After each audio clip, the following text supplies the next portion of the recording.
Praise the lord. పూజ సుఖోపవాస 40 రోజులు ధ్యానములలో ప్రతిదినము బైబిల్ మిషన్ వ్యవస్థాపకులు ఫాదర్ ఎం దేవదాసయ్య గారు వివరించిన నిర్గమాకాండం యొక్క మర్మములను విందాం.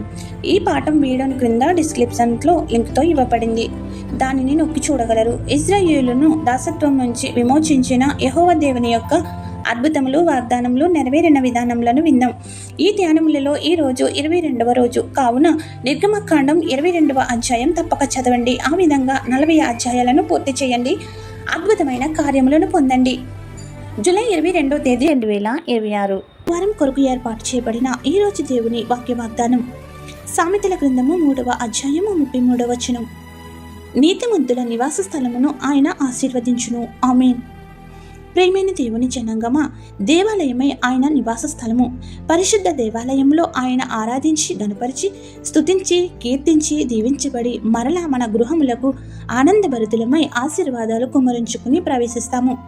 ఆయన యందు భయభక్తులు కలిగి ఆయనను ఆరాధించిన మనపై ఆయన తన దీవెనల వర్షం కుమ్మరించును. అయితే భక్తిహీనుడిపై ఆయన శాపములను కుమ్మరించును.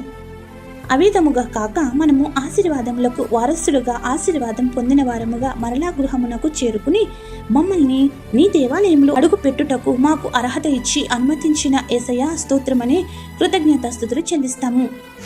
అలాగూ ఎప్పుడైతే నిండైన ఆశీర్వాదములతో మనం నివసించే ఇంటిలో అడుగు పెడతామో మన గృహము కూడా ఆశీర్వదింపబడుతుంది. మనతో పాటు మన గృహం కూడా ఆశీర్వదింపబడాలని మన ప్రార్థనలో అంశముగా ఇంతవరకు వారు చేర్చుకుని ప్రార్థించండి. ఆ గృహ ఆశీర్వాదము దాని పునాదుల వరకు దేవుడు ప్రవహింపచేసి పటిష్టపరిచి బండపై కట్టిన ఇంటి వలె ఏ ప్రకృతి వైపరీత్యం వచ్చినా దాని దరి చేరకుండా తన బాహువుతో మన గృహములను సురక్షితంగా కాపాడును. అంతేకాక గృహంలో నివసించేవారు దేవుని ఆశీర్వాదములు పొంది దినదిన అభివృద్ధి చెందుతారు. అటు రీతిగా యేసుక్రీస్తు నామమున మన నివాస స్థలమును నిరంతరము ఆశీర్వదించబడును గాక. ఆమేన్. ప్రార్థన. మా గృహాధిపతి అయిన మా క్రీస్తు ప్రభువా, నిన్ను ఆరాధించి కీర్తించే మమ్మల్ని ఎల్లప్పుడూ ఆశీర్వాదములు ఇచ్చిన తండ్రి నీకు స్తోత్రములు. మేము నివసించే మా నివాస స్థలములైన గృహములను, అవి సొంత గృహములైనా అద్దె గృహములైనా వసతి గృహములైనా ఏ రకమైనా సరే వాటన్నిటినీ ఆశీర్వదించమని కోరుచున్నాము. తద్వారా మేము సురక్షితముగా నివసించి విశ్రాంతి పొందుచు నీ రెక్కల చాటున ఆరోగ్యము కలిగి ఉందుము. మాతో పాటు నివసించు మా తోటి వారు కూడా నీవే గొప్ప దేవుడు అని తెలుసుకునే విధంగా వారిని కూడా ఆశీర్వదించమని కోరుచున్నాము. ఈ వాక్య వాగ్దానం ద్వారా మా నివాస స్థలమును ఆశీర్వదించి వర్ధిల్ల చేయమని కోరుచున్నాము.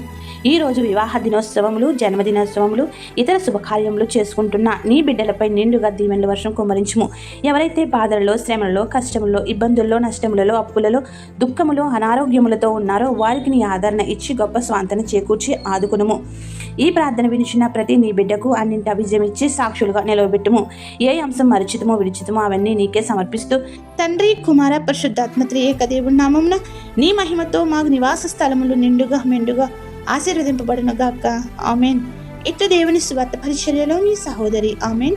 God bless you. అందరికీ మరణాత.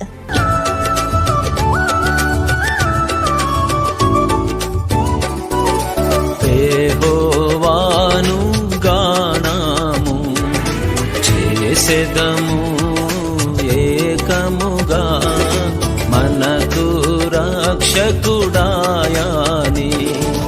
ఆయన మహిమా పాడెదము, ఆయనను వర్ణించెదము. ఆయానే దేవుడు మనకు